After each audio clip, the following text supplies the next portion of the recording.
Kining Digicast Negros 10. Ang top 10 nga mga balita sa Negros Island region ng amon idulong sa inyo. Kagaring top story subong adlaw, Setyembre 25. Klase sa 14 ka mga eskwelahan sa Bago City suspindido bangod sang baho sang asupre. 3 ka mga sample sa padala sa Bacolod sa RITM, negatibo sa MPAX. Maporma nga LPA sa sulod sang PAR sa buwas kung Biyernes gina-forecast nga mangin isa ka bagyo sa weekend. Lalaki nga nagsaka sa ibabaw sang poste na rescue. Kag sa good vibes, SB19s, Kastakli kag Floji, mga balantayan pagig nga performer sa Mascara Festival. Initanan sa Digicast Negros 10.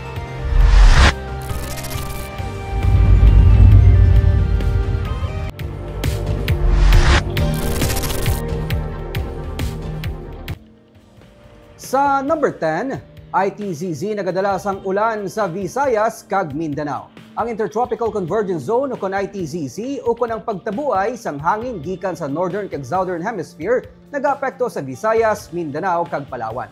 Gani pala buto ng laptalap nga pag-ulan kag pagpanaguob sa pila ka bahin sang Visayas. Ang Pag-asa naga-monitor sang naporma nga low pressure area gikan sa gwa sang Philippine Area of Responsibility. Ang LPA hindi pa mangin bagyo sa sulod sang 24 oras pero ginapaabot nga mayara sang posibilidad nga mangin bagyo ini sa madason nga 5 ka adlaw.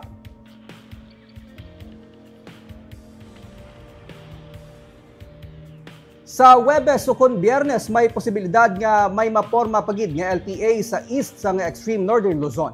Sa Sabado naman ukon sa Domingo mahimo nga mag-develop na ini sa isa ka bagyo ang LPA. Magadala naman ini sa maulanon nga panahon sa extreme northern Luzon kag malaka-laka nga pag-ulan kag pagpanaguob sa iban nga parte sang Pilipinas.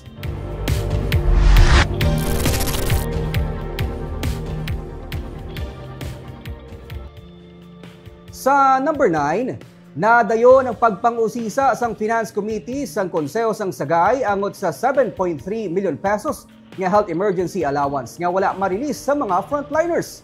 Suno kay Vice Mayor Leo Rafael Cueva, nadayon ang pagsinapol sang komitiba nga ginapamunuan ni Councilor Laura Habilosa kag City Treasurer Jovi Pinongan.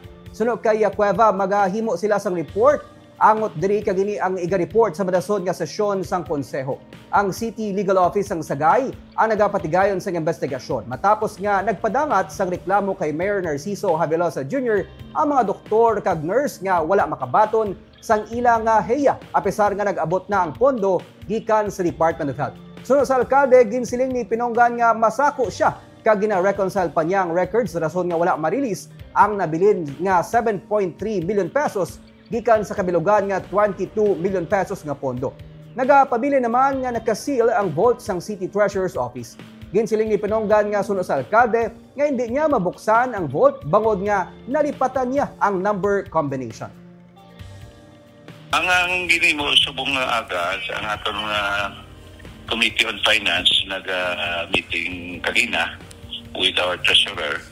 So ang ato Committee on Finance will make a report sa next session.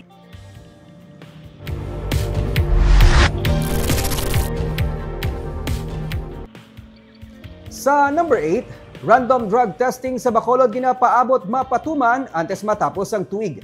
Kapin sa 400,000 pesos nga balor sang drug testing kits ang ginaproseso na nga mabakal sa Bacolod Anti-Drug Abuse Council nga mong gamiton sa natalan ang random drug testing sa mga government employees antes matapos ang tuig. Ginpahayag ni Public Order and Safety Office Head Retired Police General Primitivo Tabuara na nag-coordinate na sila sa Department of Health kag City Health Office para sa pagparehistro sang pagagamiton nga test kits. Ang random drug testing ang nakasaad sa Executive Order ni Bacolod City Mayor Albi Benitez para mapasiguro ang drug-free workplace sa Bacolod LGU. Samtang nagapadayon man karon ang ginapatuman nga drug rehabilitation program sa idalom sang Badak agud nga madugangan ang mga barangay nga makabig drug cleared sa syudad. Sa 61 ka mga barangay, 21 pa lamang ang nadeklara nga drug cleared sa barangay sa Bacolod.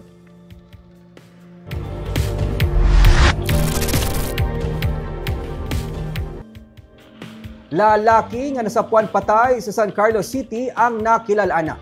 Nakilala ng lalaki nga nasapuan patay sa sapa sa sitio Maluluyon, Barangay Punao sa San Carlos City sang Domingo.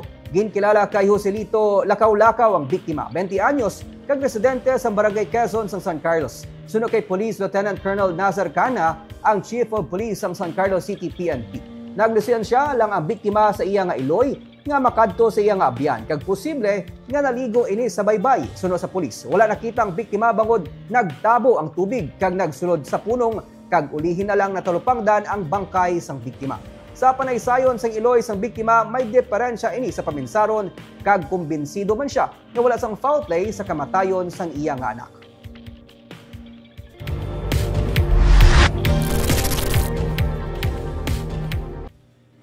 Sa number 6, lalaki nga may diferensya sa paminsaron na rescue sa ibabaw sang poste sa Barangay Takuling. Ginsaka sang katapos ang Bureau of Fire Protection Special Rescue Force ang manog-scrap nga inoras nga sa ibabaw sang duwa ka mga poste sa kilid sang Circumferential Road kaina sang aga. Ginkinahanglan pa nga maggamit sang boom truck agud puwersa nga mapanaog ang 28 anyos nga may diferensya sa paminsaron. Sa bulig sang PNP, DRMO kag ban pa nga mga emergency responders natigayon siya nga na-rescue. Ginpahayag ni Rodolfo Hamora, team leader sang DRMO Rescue Unit. Makaduwa na ini nila nga kabeses nga gin-rescue ang 28 anyos nga sadto nagsaka man sa flyover sa Barangay Singkang Airport. Ginsiling sa mata sang pasyente nga masami siya na nagakalipasan sa pagkaon samtang nagapangita sang scrap, resulta nga wala ini sa maayo nga paminsaron.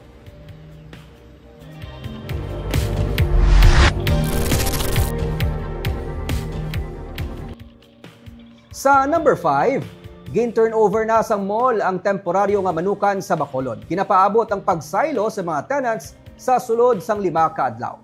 Sa inspections ng City Engineer's Office, pwede na masayluhan kag maka-operate ang mga temporaryo nga tenants sang manukan nga gin-turnover sa SM Prime Holdings Incorporated sa Bacolod LGU kaina sang aga. Ginsiling ni City Legal Officer Attorney Romeo Carlos Ting Jr., personal nila nga itugyan ang mga yabe sa mga tenants sa tion nga makasaylo na sila sa pasilidad. Ang syudad ang magatalana sa mga security personnel agod mabantayan ang mga stalls. Pero mismo, ang mga tenants ang magapasiguro nga malimpyuhan ang ilang mga baligyaan. Ginpahayag ni Mayor Albi Benitez nga pwede gihapon maka-operate ang mga tenants sa daan nilang pwesto sa Manukan Country kung makasaylo na sila sa temporary facility nga gintalana sa mall.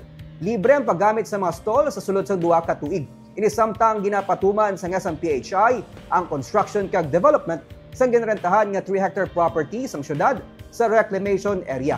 Nalakip na diri ang daan nga manukan. Rules pa sila na gusto ko man na before na i-turnover sa tenants, kabalo sila sa rules and regulation lang ay basic na pinaggusto lang sila na may ara gali house rules niya ang SM. Kag dapat maginikay para kung mag-silo na sa permanent na lugar, may kabalo na sila ang kung ano ang patakaran sa SM. Pero ang common area use yes ang electricity kag water, ilagi na itong aon sa mga vendors. Ang security? Ang security, amo na kung makapasign kami duwa malang kapuso kung gabi na kaya dapat ang mga vendors kung sila kabaligyan, dapat i-secure man nila ang ilang pagkabutang.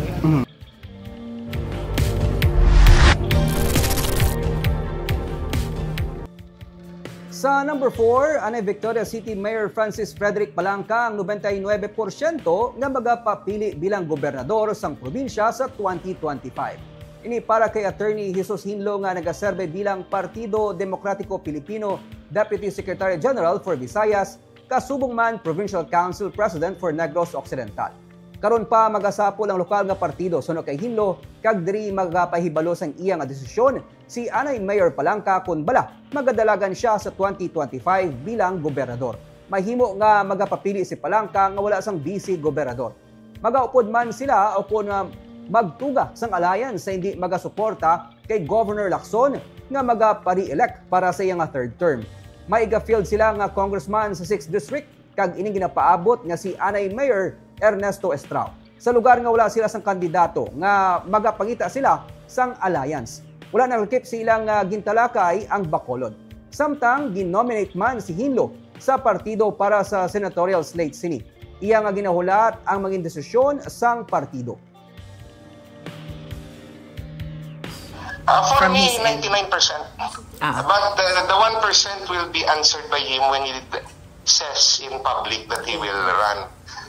Sa level ko, I can say as of today, 99% he will run. I am designatory sa CONA, sa NIR. If approved by the party, that's the only way nga may chance na magpadaog.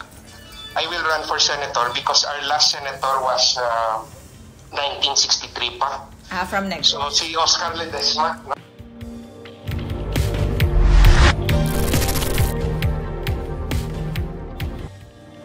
Sa number 3, 3 sa 4 ka mga sample specimen nga napadala sa Bacolod CHO sa RITM nagnegatibo sa Mpox. Nagapabiling nga wala sang kaso sang Mpox sa Bacolod. Ini makaligad nga nagnegatibo sa Mpox ang 3 sa 4 ka mga sample specimen nga ginpadala sa Bacolod City Health Office sa Research Institute for Tropical Medicine umalin sa nagdigad nga sinimana.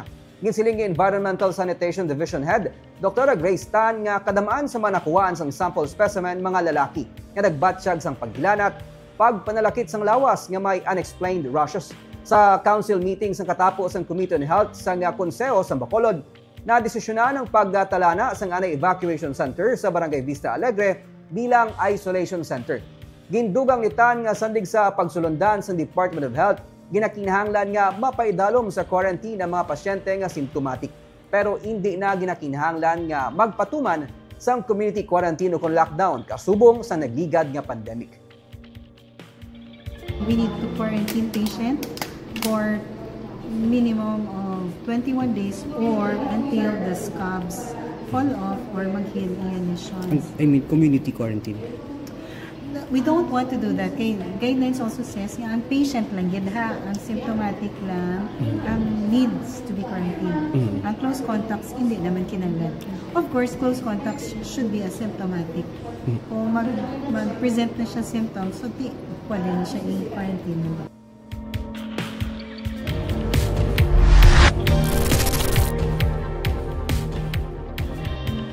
Sa number 2, na panimahuan nga baho sang usupre gikan sa Bulkan Kanlaon bangod sang naglain na nga direksyon sang dapya sang hangin. Sang Domingo naobserbahan sa mga taga Canlaon City ang naglain ang direksyon sang dapya sang hangin. Sa video nga kuha ni Konsehal Jig Santiago sang Canlaon City, makita nga nagapakadto na sa occidental side ang steam nga ginabuga sang bulkan. May ginreport nga na panimahuan nga asupre sa Bago kag La Carlota City. Sa Banwa sang Pontevedra, La Castillana kag Moises Padilla, inibangod suno kay Marie Andeline Quintia, ang resident volcanologist sang FIVOC sa La Carlota, ang pagkambyo sang dapya sang hangin ang isa sa mga rason kun nga na panimahuan ng asupre sa 5 ka mga LGU. Pero isa man sa ginalantaw nila nga bangod nagsugod na ang milling season base ang baho sang molasses o kung base ang baho sang molasses nasalaan man nga asupre. Dugang pa niya nga nag-ulan sang kahapon kag makusog ang hangin kag may mataas nga volume sa gihapon sang sulfur dioxide ang ginabuga sang Kanlaon. Sa advisory sang FIVOC subong adlaw, yara sa 8,973 ka tonelada sang asupre ang ginbuga sang Kanlaon sang kahapon. May napulo ka mga pagtayog nga na-monitor sa bulkan. Inimpila sa mga parameters nga balasihan sang posibilidad sang paglupok sang bulkan. Gani nagapabilin sa gihapon sa alert level 2 ang Kanlaon. Hindi pwede masudla ng 4-kilometer permanent danger zone kag hindi man pwede makalupad ang anuman nga aircraft malapit sa crater sang bulkan. Sponsor no ang dapyo sang hangin pakadto sa southwest sang bulkan and also ang medyo baskog ang hangin kahapon and naka-experience pakadto sang sang thunderstorms and rains. So pwede gid nga na kumbaga nakalabot sa medyo lagyo nga area ang aton nga sulfur dioxide.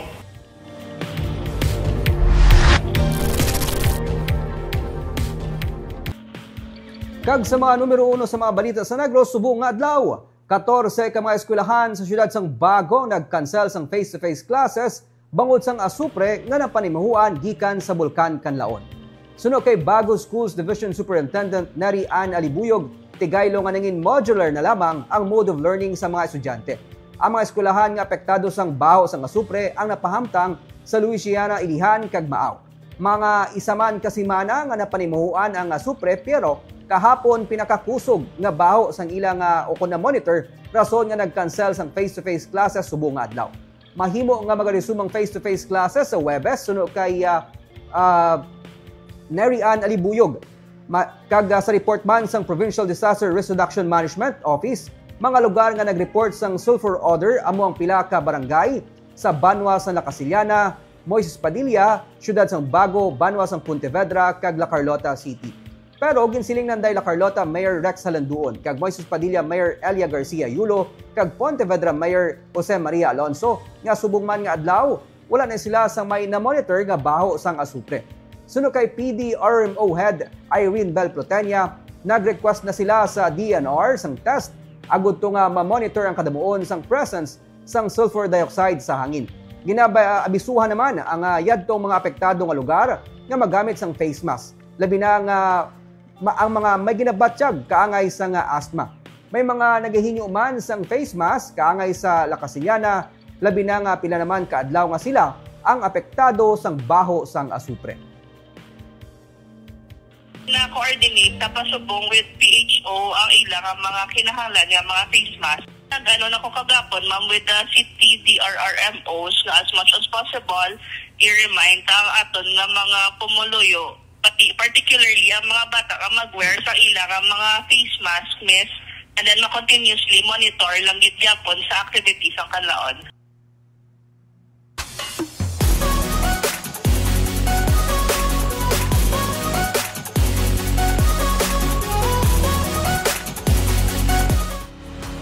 Sa Good Vibes, SB19 isa sa mga balantayan pagid nga performer sa Mascara Festival. Ining ginanunsyo sang isa sa mga sponsors sang kahiwatan. Miss Bacolod Mascara candidates, makilala na sini nga weekend. May report sa Romeo Subaldo. Sa isa ka free event para sa tanan sa October 18 sa Bacolod City Government Center grounds, masaksiyan ang performances sang rapper, singer, songwriter nga si Skusta Clee nga amo sa likod sang hit songs pareho sang Dance With You. Kag pauwi na ako. Pasensya ka na. Kung napag-intay ara man si Flo G nga ka-collab ni Skusta Clee sa Pauwi na ako kag sa likod sang kanta nga Ebeb. Ara man ang Filipino boy band nga SB19. Sila naman ang sa likod sa mga hit songs nga Mapa, Kagento.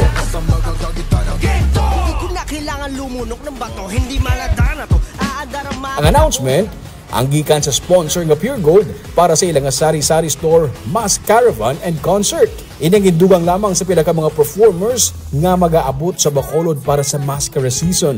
Samtang sa September 29, sininga Domingo, 4 p.m. sa SM City, Bacolod, pati gayuno ng sashing ceremony sa Miss Bacolod Mascara. Kilalahon man ang Darling of the Press. Ang Miss Bacolod Mascara ang isa sa mga highlights sa Mascara Festival na mag-kick off na sa October 11. Kagates kita magtakop, basa kita na sa mga comments sa atong viewers sa Facebook kay Ma'am Jubeya Natavio. Mayong hapon Digikas Negros kay Cirilo Banday. Mayong hapon sir. Subuman kay Sir Benji Berlas, Nelson Inocencio, Kenneth Valencia, RH Tata. Mayong hapon sa mga taga NIR. Subuman kay Mirna Garrido Clavel. Subuman sa aton nga mga YouTube viewers kay Ma'am Richel Paguntalan. Mayong hapon Negros. Ilolandra kuno sa pamilya sa Purok Bulinao sa Barangay 1 sa Bacolod. Kagamayad tong top 10 stories of the day. Tubtubwas, ako si Nico Delfin.